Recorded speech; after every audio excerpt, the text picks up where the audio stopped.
இல்ல. நீ வசரம் மிக வசரம் நான் எட்டி தொடவா. அடிக்கடியே இளங்கொடியே நான் மடிமேல் விழவா. சோழ காட்டுக்குள்ள சோகம் கண்டதால காளங்கண்ணு குட்டி தூக்குதுவால.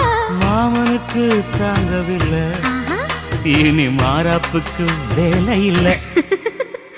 மூணு முழம் மல்லியப்பூ உன்னை முட்டை கண்ணால் பாக்குறதோ. முட்டை கண்ணு மல்லியப்பூ உன்னை முட்டை சொல்லி கூப்பிடுதோ. நீ காவலுக்கு மட்டும் இல்லையா, என் கட்டிலுக்கும் கெட்டிக்காரையா. நான் சொடக்கெடுக்க சொல்லி தரையா, நீ கிட்ட வாயா. மூணு மல்லியப்பூ என்ன முட்டை கண்ணா பாக்குதடி. முட்டை கண்ணு மல்லியப்பூ என்ன முட்டை சொல்லி கேக்கு.